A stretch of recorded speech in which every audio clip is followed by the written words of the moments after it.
কি করবো, কি করার ক্ষমতা আছে আমাদের?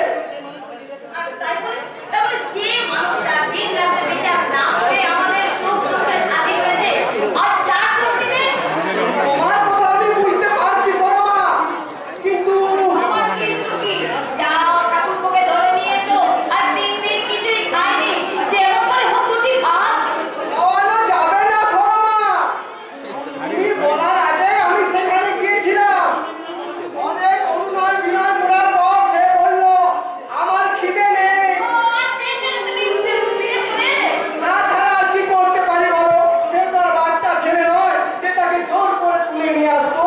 শোনো, মাত্র 3 দিন আমরা আকাশকে দেখতে পাইনি, তাতে কান্না চেপে রাখতে পারিনি, আর ওই মানুষটা 25 বছর সন্তান ছাড়া হবার খবর, আর যখন সন্তানকে ফিরে পেয়েছে তখন তাকে বুকে জড়িয়ে ধরার কোনো অধিকার আছে?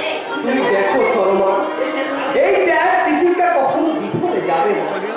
একদিন তার জীবন থেকে কালো মেঘ সরিয়ে সুখে সূর্য উঠবে। আজকে বলতে পারো অবস্থা। দাদা, সারা জীবন অক্লান্ত পরিশ্রম করে মানুষের সেবা করেছি, কোনোদিন কাউকে এতটুকু বাধা সঙ্গী হয়নি। তাহলে আমার জীবন তরি হ্যাঁ এমন দুঃখের সদর ভাসছে কেন অবস্থা? হয়তো এই দুঃখের রাতের পরে রক্তিম সূর্য উঠবে বলে, কারণ সুখ দুঃখ কোনটাই তো চিরস্থায়ী নয়। হয়তো অচিরেই তার অবসান ঘটবে, কে করবে, কে দেখাবে সেই নবদিগন্তের পর। এইভাবে তোমার ভেঙে পড়লে তো চলবে না। এই যে আমি করিনি অবস্থা, হ্যাঁ আমি ভেঙে পড়িনি। আমি ভেঙে পড়লে এই গরিব গ্রামবাসীদের অসুখ বিসুখে নিজের পাশে গিয়ে দাঁড়াতে পারতাম না, আমার দায়িত্ব কর্তব্য করতে বাঁচিয়ে রাখতে। হ্যাঁ এমন হাজারো কর্তব্যের মাঝে কেন জানি না আমার অন্তরাত্মা কেঁদে কেঁদে চিৎকার করে বলতে চায়, ওরে আমার জীবনের সূর্য, একবার শুধু একটি বার তুই আমাকে বাবা বলে ডাক, বাবা বলে ডাক। বাবা, বাবা, কোথায় তুমি? বাবা, কে যেন বাবা বাবা বলে ডাকলো না? এই তো আমাদের আকাশের কণ্ঠস্বর নয়। তাহলে কে হতে পারে অমরদা? বৌদি, হ্যাঁ বৌদি, দেখো না সব দরজা জানালা খোলা আছে কিনা, যদি না থাকে সব খুলে দাও। ওই বাতাসে বেঁচে আছো, ওই দাদু গোড়া বধু ওই বাবা বাবা বলে ডাকটা, ওই ডাক শোনার জন্য আমি তো উন্মুখ হয়ে আছি, আমি তো উন্মুখ হয়ে আছি। বাবা, বাবা,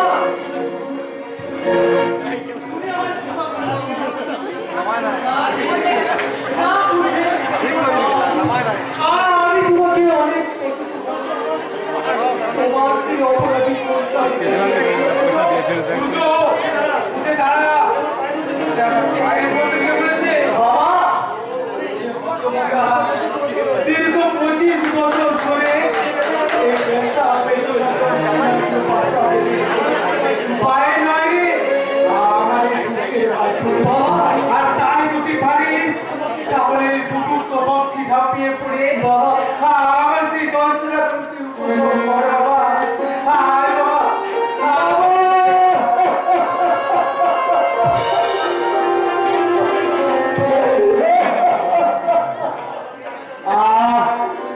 আমার সেই যন্ত্রণা উত্তপ্ত শরীর এমন স্বর্গীয় শান্তি আমি কোনোদিনও পাইনি বৌদি, আমি কোনোদিনও পাইনি। হ্যাঁ বৌদি, তোমাদের বুকে এমনি শান্তির জোয়ার বইয়ে দিকে আমি তোমাদের সন্তানদের তোমাদের বুকে ফিরিয়ে দেবো। না বৌদি, হে আকাশ তোমাদের নিজের ছেলে নয়, হ্যাঁ এতদিন তোমরা নিজের ছেলে বলে ডাকি দিয়েছ, সে আসলে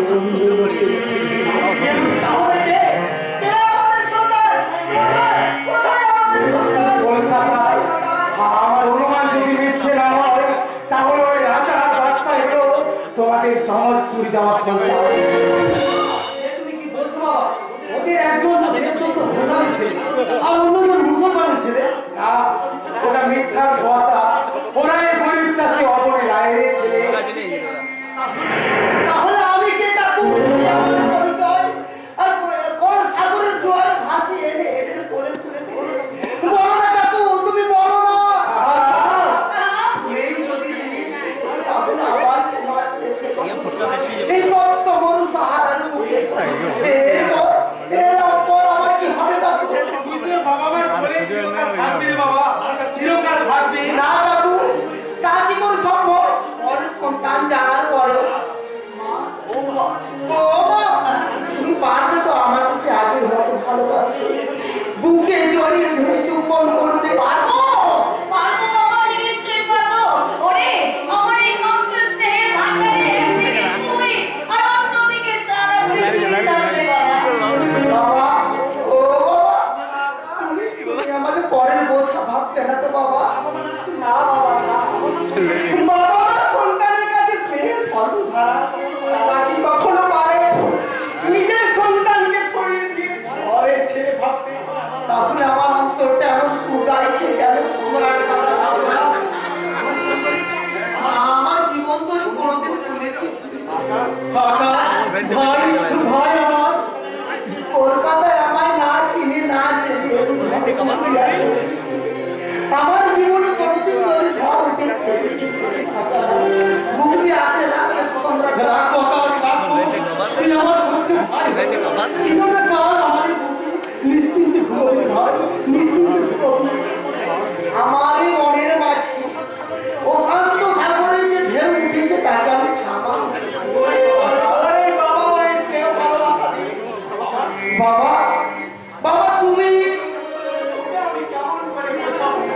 তুই আমাদের বুকে কতখানি জায়গা জুড়ে বসে আছিস। ওই জায়গার দাবি নিয়েই তো পৃথিবীতে যত বিবাদ আমার সেই জায়গাটা না না রে বাবা, না। ওরে তা কেমন করে হবে রে? তুই যে আমার প্রথম সন্তান। হাজার সান্ত্বনা বাক্যের মাঝে আমি ভুলে গেছি যে আমি সময় সংসারের মুখে একটা আঁচল টাকা আর তাকে সচল করতে চাই রাতের অন্ধকার, আর সেই অন্ধকার ডুবে যেতে পারে আমার এই জীবন। তাই তো চারিদিকে এত মানুষ, কেউ তো আমার নয়, তাদের বাসায় কোকিলামি এই তো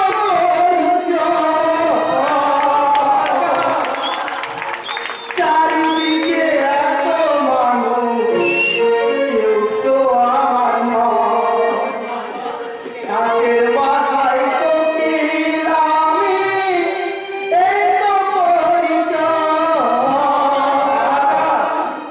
এমন কপাল সবই আছে, এমন কপাল সবই আছে, কিছুই আমার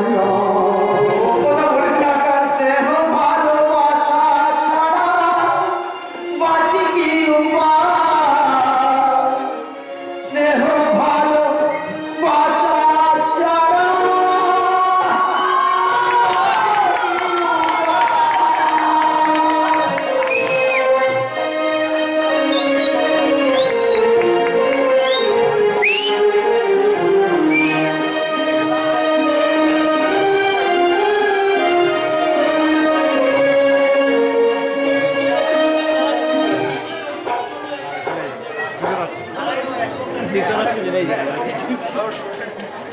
জীবনের রঙিন স্বপ্নগুলো একটা একটা করে মিলিয়ে গেল। হিসাবের খাতায় শিক্ষা দীক্ষা মানবিক মূল্যবোধের নির্যোগফল আজ শূন্য। তাহলে এই জীবন আর রেখে বা কি লাভ?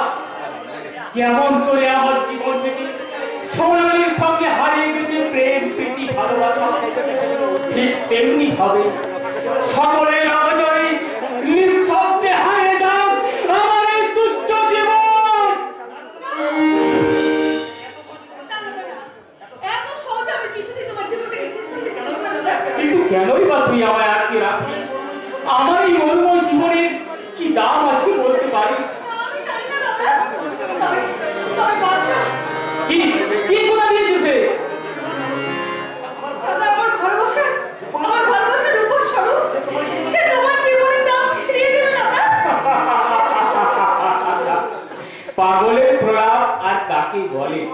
যে জীবন থেকে সোনালি স্বপ্ন হারিয়ে যায় সে বলেছে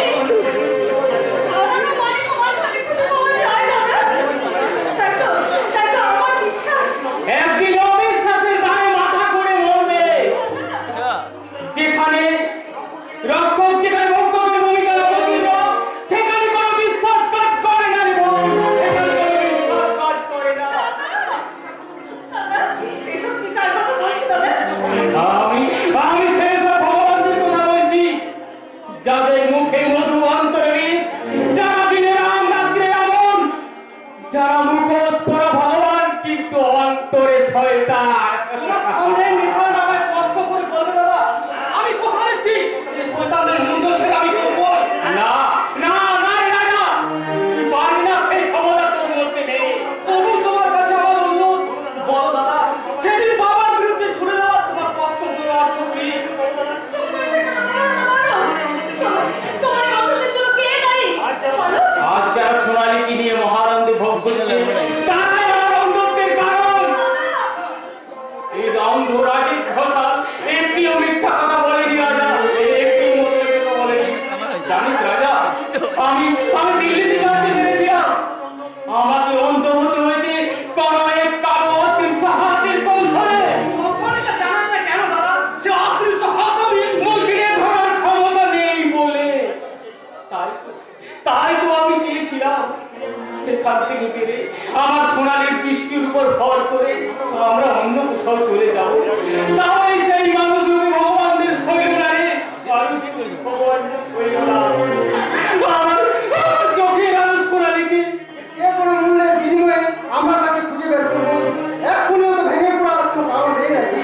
রাজা ওই ভদ্রলোককে বলে দে যে মরিচিকার পিছনে ছুটে কোনো লাভ নেই, কারণ যেখানে সংসার মধ্যে ভূত বাস করে সেখানে ওই ঝাড় বাপের সাধ্য নেই যে সে ভূত তাড়ায়।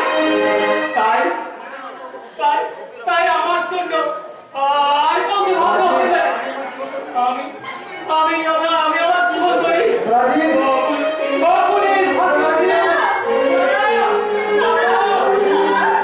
রাজীব আমার উপর অভিমান করে চলে গেল।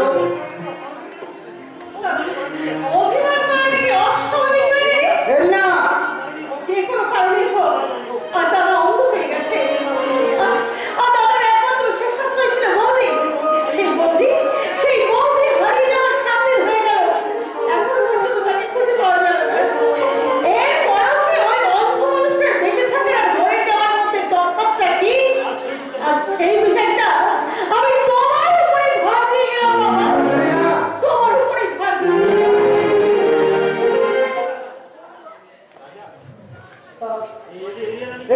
এদের আমি কি করে বোঝাবো যে আমি কাউকে কিচ্ছু বোঝাতে হবে না বাবা, আপনি শুধু আপনার মনকে প্রশ্ন করে আমার কয়েকটা প্রশ্নের উত্তর দিন, আমি পরে আপনার কাছ থেকে জেনে নেব। কি ভাবলো? দাদা অন্ধ হওয়ার নেপথ্য কাহিনী কি? বৌদি হারিয়ে গেছে না কেউ কি তাকে হারিয়ে দিয়েছে? আর এই কলির ভগবানের মধ্যে কতটা ভগবান আর কতটা শয়তান বাস করে?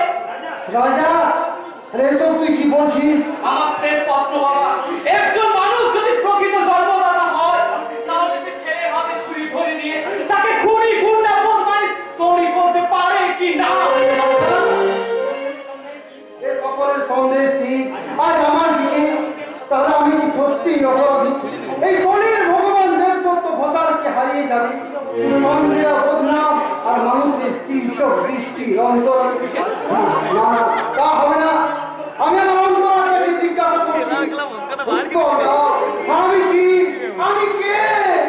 আমার প্রণব গুরুজন, আমার এই অবস্থিত জীবনে নারায়ণ কৃষ্ণ ভগবান।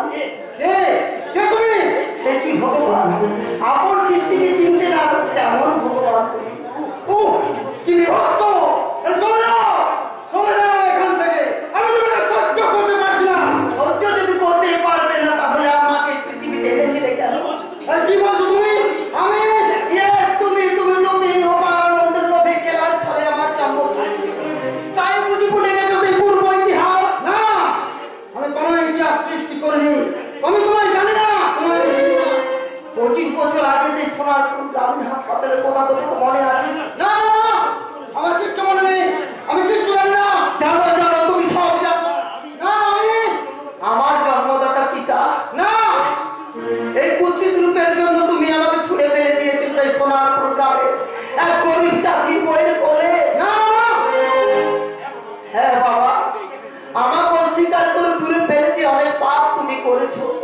তবু তুমি আমার জন্মদাতা পিতা, আমার জীবনের ভগবান স্বরূপ। তাই তোমার কাছে আমার একটাই অনুরোধ বাবা, ভবিষ্যতে তুমি দাবি নিয়ে তোমার সামনে এসে দাঁড়াবো না। তাই সকলের লক্ষ্যে তুমি শুধু একটি বার স্বীকার করে নাও বাবা যে আমি তোমার অরুণজাত সন্তান বাবা, আমি তোমার অরুণজাত সন্তান। দেবদত্ত ফসলকে গ্রামের করার উপযুক্ত সাজা দেওয়ার জন্য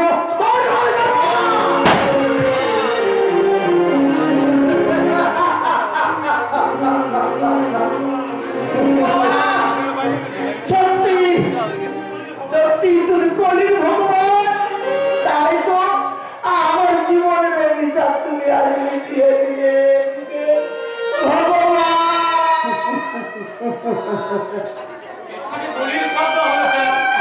সে যেন আর তো চিৎকার করে উঠলো, বাবা বাবা, ও বাবা, তুমি এখানে নেই? না, বাবা তো এখানে নেই। তাহলে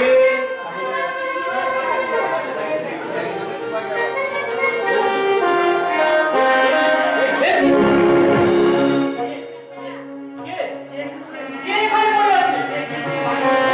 কে তুমি? কে ভাই?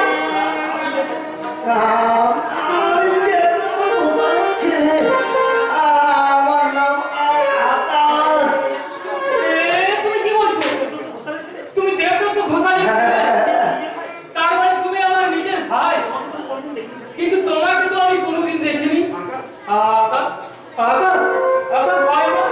আকাশ আকাশ ভাই একটি বার শুধু সারা দে আকাশ। এ কি কে যেন ওখানে বলে আছে? আকাশ, আমার ছোট ভাই। এই যে দেখো। তোর অবস্থা কি করলো রে ভাই? আকাশ, আকাশ আকাশ কে? আকাশ। ও সম্রাট দাদা, আকাশ তুমি এসেছো দাদা। আকাশ, জানো দাদা, আমি না আমার বাবাকে দেখেছি, তাকে প্রণাম করেছি। না, তুমি গ্রামে গিয়ে আমার বাবা মাকে আমার শেষ প্রণামটা জানিও। আর যাওয়ার বেলায় আমি তোমার কোলে একটু শান্তি দেব দাদা।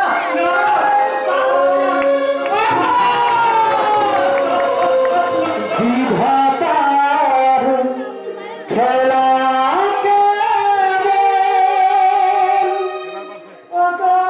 এই বিধাতার খেলা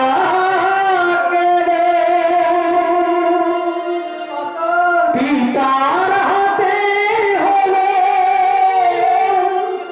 পুত্রেরই মরে। বিধাতার খেলা এই বিধাতার খেলা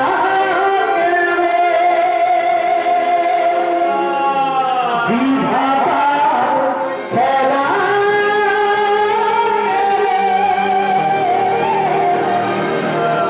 এই বিধাতার খেলা।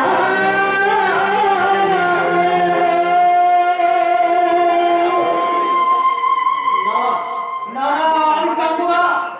আমি যে মুকুটি সম্রাট, কান্না আমার সাজাই না। সম্রাট, আজিকা ও রাজিকা কোন অপরাধে আপনার বাবা এই ফুলের মতো নিষ্পাপ ছেলেটাকে খুন করবে? তার কাছে হিসাব আমার মতো নরনারীর পক্ষে দেওয়া সম্ভব নয় সম্রাট। কারণ তিনি যে কলির ভগবান। না রাজিকা না, হরির ভগবান নয়, আমার শয়তানকে পরিপূর্ণ যুগবতার কলি, ঘোর কলি। সেই জন্য তো তিনি পারে নিজের ছেলেকে অন্ধ করতে, নিজের হাতে নিজের ছেলেকে খুন করতে, আর মাতৃসূত্র বৌমাকে ধর্ষণ করতে। সম্রাট!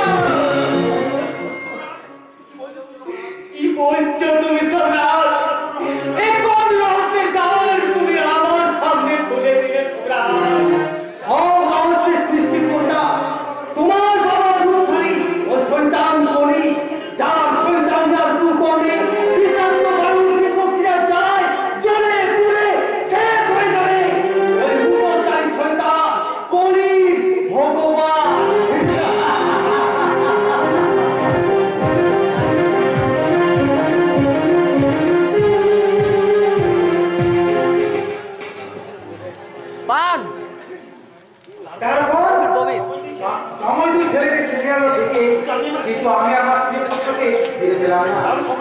তাহলে সোনা, হ্যাঁ, ওই আমার ছেলে সূর্য, যাকে ওরা মেরে মৃত ভেবে এই বস্তি রাস্তা করে ফেলে দিয়েছিল, কিন্তু আমার আজও আমি পাইনি।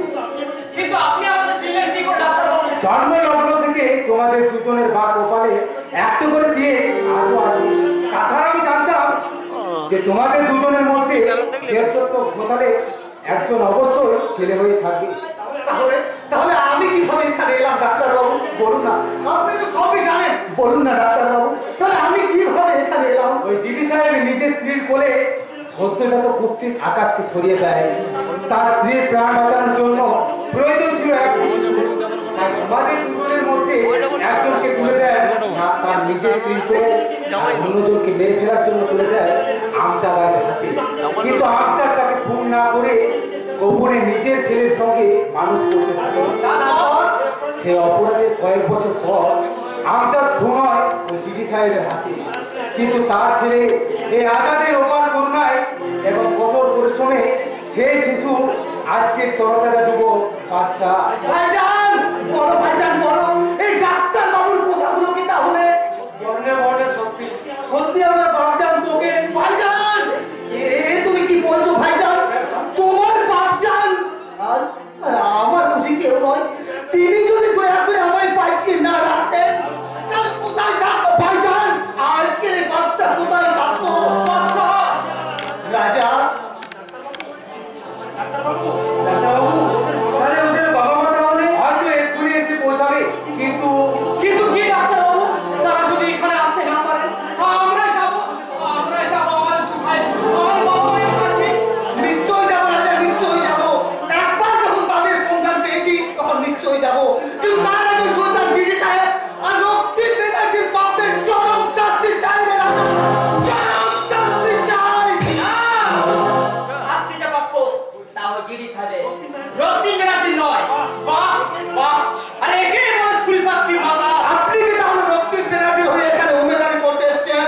আপনি কি জানেন যে ওই রক্তিম ব্যানার্জি আমার উপর অত্যাচার করছেন ঠিকই, কিন্তু সেটা ওই ডিডি সাহেবের নির্দেশে এবং তার বিশ্বাসভাজন হওয়ার জন্য ভবিষ্যতে যাচ্ছে ওই ডিডি সাহেবের চরম সর্বনাশ করতে পারেন। কিন্তু আপনার কথা প্রমাণ কি? প্রমাণ কারণ আমি আইবি দপ্তরে আবেদন করেছিলাম ওই ডিডি সাহেবের রহস্যের কিনারার জন্য। আর উনি হলেন আইবি অফিসার মিস্টার আবিলাল মিত্র। তাছাড়া আরো একটি প্রমাণ আমার হাতে এই কেসে। আসুন এই কেসের আমি টিভিতে চালিয়ে দিচ্ছি, দেখো ডিডি সাহেবের রক্তিম ব্যানার্জির আসল মুখ।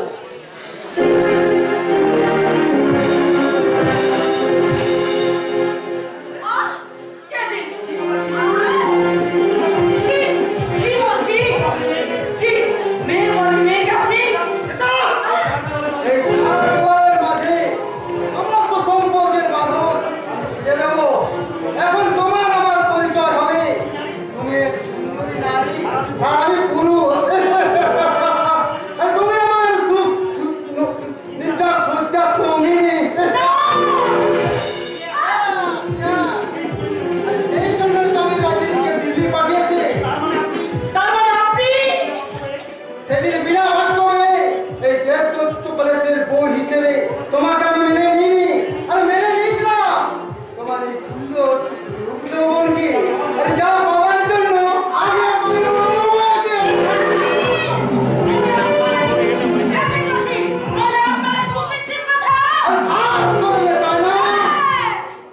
আর তুমি যখন আমাকে চিনে ফেলেছো তখন আজ আমার সঙ্গে মিলনের পর তোমার ওই ডেড বডি ভেসে উঠবে গঙ্গার বুকে।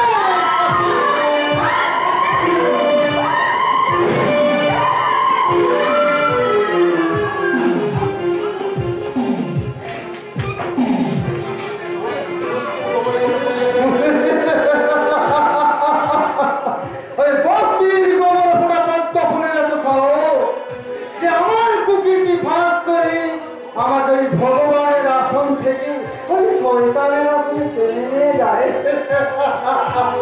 না, আমি কলির ভগবান,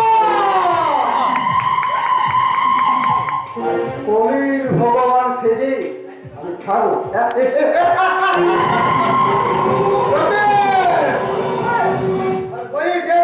गंगा की पानी पर फेंक दो। फिनिश कर दिए सर। रोते क्या वो इसी सोडा बीड़ी सा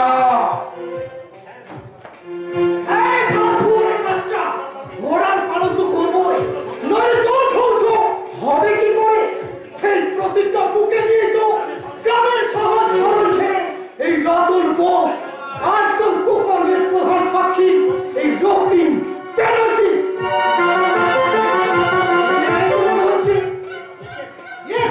আরে বেঁচে আছে তিনি, না এ তো মনে হচ্ছে জ্ঞান হারিয়েছে। ওই সন্তান পেটা কাঁদতে পারলে না, না তার আগে আমি।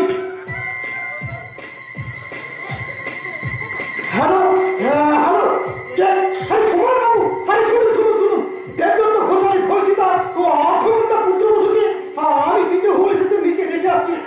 আপনি 1 ঘন্টার মধ্যেই আপনি তাকে বাঁচান। আর এ কথা যেন গোপন থাকে। হ্যাঁ কি কি বলবেন? পরিচয় আরে পরে দেবো। আরে বললাম তো রে বাবা, সাক্ষাৎ কথা হবে। আরে নমস্কার নমস্কার। তিনি সাহেব, তোমার পাপের ষোলকলা পূর্ণ হয়েছে। তার তুমি নিজের মেয়ে সর্বা বৌমাকে অর্জন করে খুন করেছো। এই পাপই তোমার ধ্বংসের পথ পরিষ্কার করে দেবে তিনি সাহেব, পরিষ্কার করে দেবে।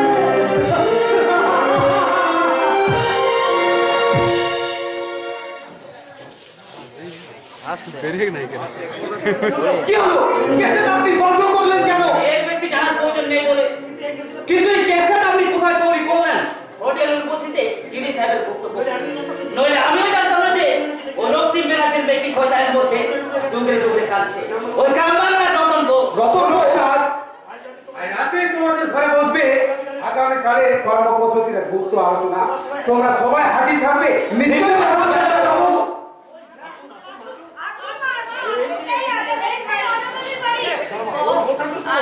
আচ্ছা ঠাকুরপো, আমার রাজা আমার বাদশা কোথায়? এই যে রাজা, তোমার ভাবনা দাঁড়িয়ে দেখছো কি? মাকে প্রণাম করতে পারছো না? মা, মা গো, আমরা তো রাজার বাচ্চা মা। ওরে আমার রাজা আমার বাদশা, আমার বুকে আয়। ও দেখো দেখো আমাদের রাজা আমাদের বাদশা। বাবা, আমরা তো রাজার বাচ্চা বাবা।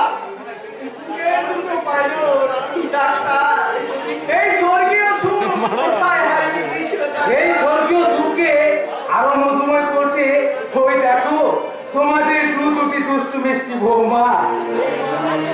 এসো মা, এসো আমার কাছে এসো।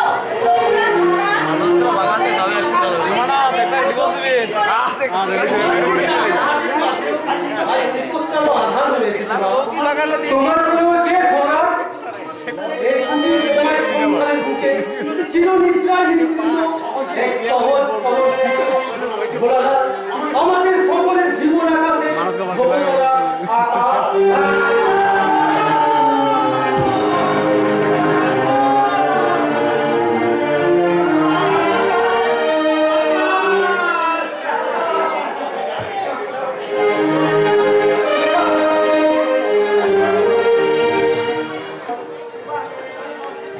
আকাশ বাতাস মুখরিত যে গিরি সাহেবের ধ্বংস কামনায় আজ সেই ছুটে আসছে আমার মৃত্যু হয়ে।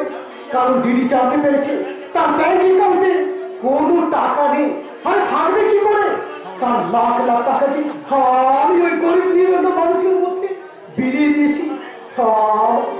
আমার মৃত বোনের আত্মার শান্তি কামনা যাতে একদিন ওই গিরি সাহেব ধর্ষণ করে খুন করেছিল, আজ তার প্রতিশোধের নেশায় আজ আমি উন্মুক্ত হয়নি।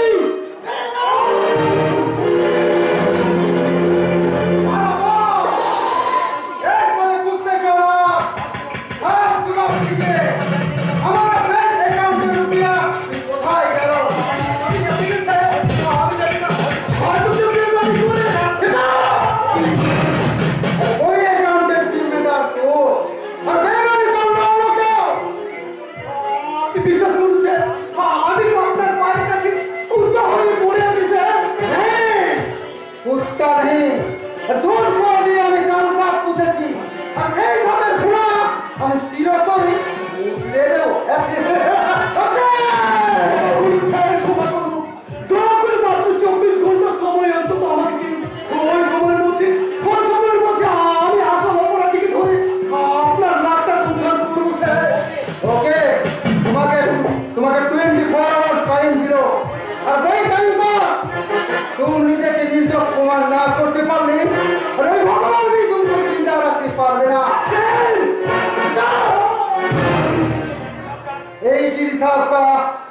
फैसला और सुनिए ওই টাইম पर तुम বাইরে যেতে পারবে না সারা হোটেল আমার আদমি ঘিরে রেখেছে আর বেলবেলের চেষ্টা করলে আর এই ভগবানই तुमको जिंदा रखते पारবে না ওকে আর ওই 24 ঘন্টার মধ্যে আমি তোমার মৃত্যু ঘন্টা বাজাবই আর সেটাই হবে এই রক্তিম ব্যানার্জির আখরি মিশন আপনার আগে সত্যি করে বলবেন যে ওই লাখ লাখ টাকা গাড়ির কবজের অবস্থা নেই হে কি তুমি এখানে কেন আরে আমি তো শত্রু নই ওর মিত্র আমার পরিচয় হে কি এই সাইলেন্ট ডক্টর এবার বলো নারী পাচার করে লাখ লাখ টাকা না স্যার আজ পর্যন্ত কোনো নারী এখান থেকে বিদেশে পাচার হয়নি আমার এক বোনের মৃত্যুর প্রতিশোধ নিতে এসে অন্য বোনের বিদেশে পাচার করবো আমি তাহলে বিদেশ থেকে যে সব কাস্টমার আসতো তারা কেউ বিদেশি নয় স্যার তারা ছদ্মবেশী আমার বন্ধু তো তারা মেয়েদের নিয়ে গিয়ে তাদের বাড়িতে পৌঁছে দিত আর বলে আসতো তারা যেন কিছুদিন নিজেদেরকে আত্মগোপন করে রাখে যতদিন আমি ওই টেলি সাহেবের চিন্তা চালাতে পারছি না আর তোমার চিন্তা চালাতে হবে না এবার ওনার শাস্তির ব্যবস্থা আমিই করব না স্যার না ওকে খুন করবো আমি আর আমাকে অ্যারেস্ট করার দায়িত্ব আপনার স্যার আপনার নাটক চলে উঠেছে এখনই শুরু হবে হোটেল উপস্থিত এক বিশেষ কিন্তু তারপর যে রক্তের হোলি খেলা শুরু হবে তাতে আইবি দপ্তরের অফিসের হিসেবে আমার ভূমিকা কি আপনারাই বলুন এই গরিব ভগবান রূপী সমাজের শত্রুকে আমি অ্যারেস্ট করব নাকি তার বিচারের ভাগ তুলে দেব ওই নির্যাতিত নিপীড়িত জনগণের হাতে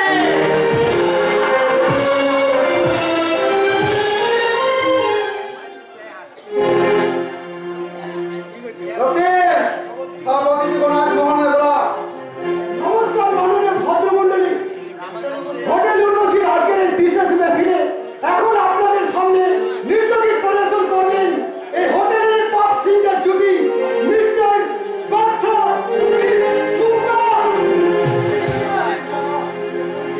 गुड इवनिंग लेकिन आप पागल वैसे mister DD I like most dance and songs আমরা আজকে স্পেশাল গেস্ট পুরো মোটাও দেখি সুন্দরী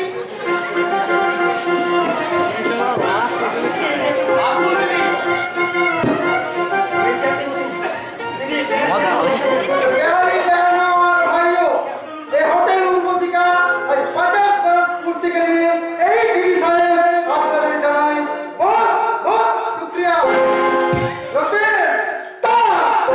Ladies and gentlemen, Mr.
আমার শিশু কেড়ে নিয়ে কে তৈরি করেছে আজকে রাজার বাচ্চা বলুন আমার মা আর সমস্ত আকাশকে কে খুন করেছে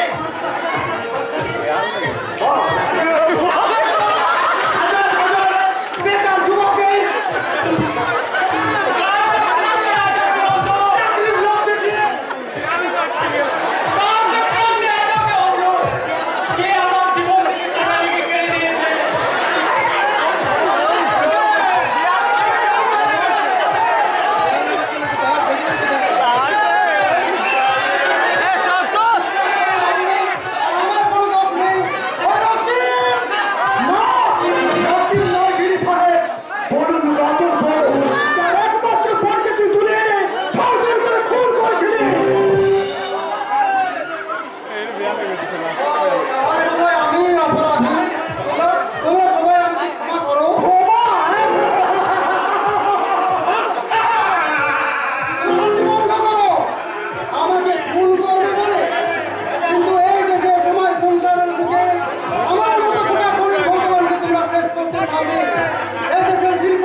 ভগবানদের প্রতিরোধ করা যায় না তার জন্য চাই জনজাগরণ